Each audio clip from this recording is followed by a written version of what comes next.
got me losing my voice, and now I gotta speak, but it's okay.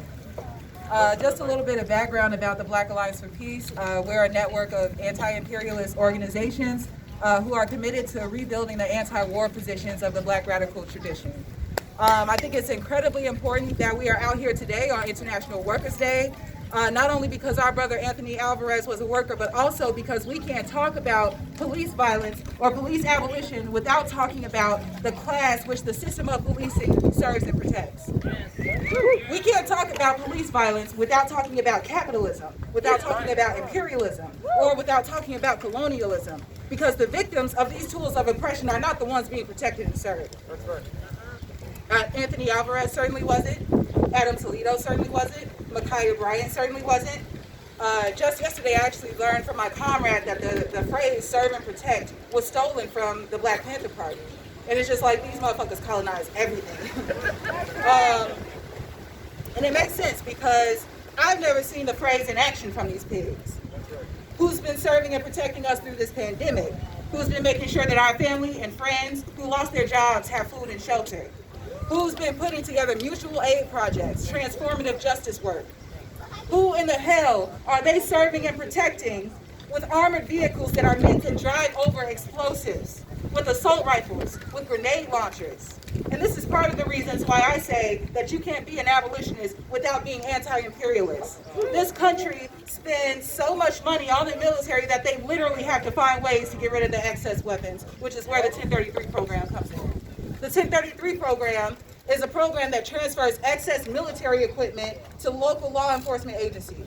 By 2014, the law enforcement agencies had over $1.5 billion in military equipment.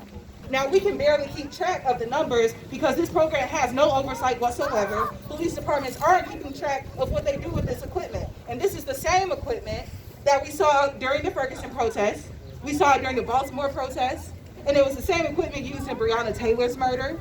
And the kneeling move that pig used to kill George Floyd was learned from the Israeli Defense Force, because part of the 1033 program is the deadly exchange, which local law enforcement are trained by human rights violators in settler colonial Israel. And this shows us the importance of standing in solidarity with the Palestinian struggle. There was an experiment done in which some folks set up a fake police department and forged some paperwork to apply for military equipment through the 1033 program. And in 1 week, this is a fake police department, they were approved for $1.2 million in military equipment. That's how easy it is. Which is why these murders won't stop if our strategy is begging and pleading to these pandering ass officials who keep this program going, and by doing so, encourage these pigs to act as occupying forces in our communities. And we have to recognize that the violence and occupation that we continue to see at home is the same violence and occupation that we see all over the global South inflicted by the U.S. military. What the police do to us here is simply an extension of what they do to colonized people all over the world, and an extension of what we call the pan-European colonial capitalist project.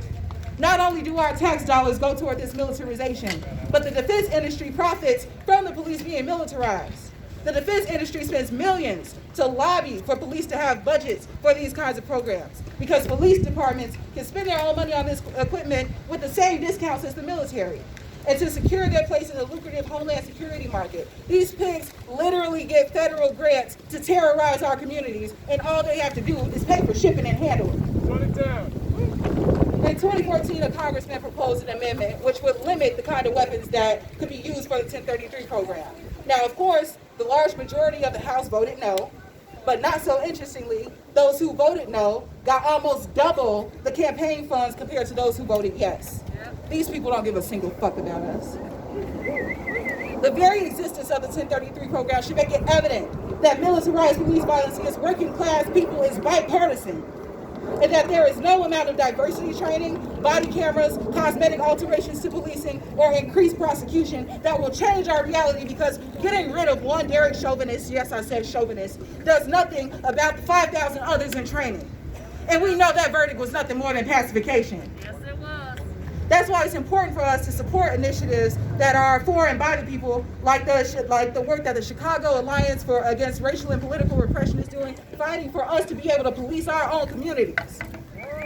We need to understand the police as forces of containment and repression. I want to share a quote from The History of Policing in the United States by Gary Potter. He says that the genesis of the modern police organization in the South is the slave patrol. The first formal slave patrol was created in Carolina colonies in the 1704. Slave patrols had three primary functions. One, which is to chase down, apprehend, and return to their owners runaway slaves. Two, to provide a form of organized terror to deter slave revolts. And three, to maintain a form of discipline for slave workers who were subject to summary violence outside the law if they violated any plantation rules. I don't see a change in objective. Which is why I don't argue with people who try to tell me they're good cops, because, you know what, tell me what a good slave patrol is other than an oxymoron. I'm ending here because I don't want to take up too much time, but join an organization because I wouldn't be able to make these connections without the Black Alliance for Peace, and I'm sure other organizers around here can relate. But anyway, you know, justice for Anthony Alvarez, fuck Lori Lightfoot, fuck her big ass suits, off the pigs, no compromise, no retreat. Thank you.